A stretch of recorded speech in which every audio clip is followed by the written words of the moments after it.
வணக்கம். வள்ளலார் தன் கற்றுணர்ந்த ஆன்மீகத்தை போதிக்க மக்கள்கிட்ட போனார். அந்த கருணையோடு போனார்.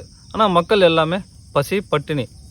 அந்த காலத்தில் இந்த தொழில்நுட்பம் இல்லை, பஞ்சத்தில் இருந்தாங்க. எப்போ அடிப்படையாக இந்த உணவு பூர்த்தி ஆகுதோ அதுக்கப்புறம் தான் அடுத்ததுக்குள்ளே கொண்டு போக முடியும். அடிப்படை தேவை பூர்த்தி ஆகலைன்னா எதுக்குள்ளேயுமே போக முடியாது.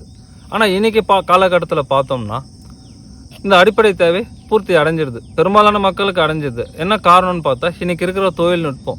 இந்த பூமி கடியில் போர் போட்டு தண்ணி எடுக்கிறோம். இங்கே உணவு தயாரித்தோம்னா இது இந்த உலகத்தில் எந்த மூலைக்கு கொண்டாலும் எடுத்துகிட்டு போக முடியுது. அந்த அளவுக்கு டிரான்ஸ்போர்ட்டேஷனும் பூமியிலேருந்து தண்ணி எடுக்கிற தொழில்நுட்பமும் இன்றைக்கி வளர்ந்துடுச்சு. இன்றைக்கி நம்ம அன்னதானம் பண்ணணும். யாருக்கு பண்ணணும்னு பார்த்தோம்னா யாரோ ஒருத்தர் உணவு இல்லாமல் கஷ்டப்படுறாங்க, அவருக்கு அன்னதானம் பண்ணலாம். அடுத்து இந்த ஆன்மீக பாதையில் ஆன்மீகத்தை தேடி போகிறவங்களுக்கு நம்ம அன்னதானம் பண்ணலாம்.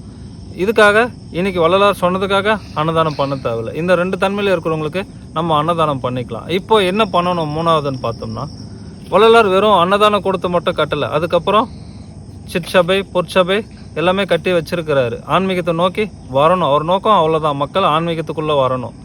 இப்போ நம்ம அடுத்து ஆசையை நோக்கி, ஆசையிலிருந்து வெளியே வரதை நோக்கி மக்கள் செல்லணும். இதுதான் நோக்கம்.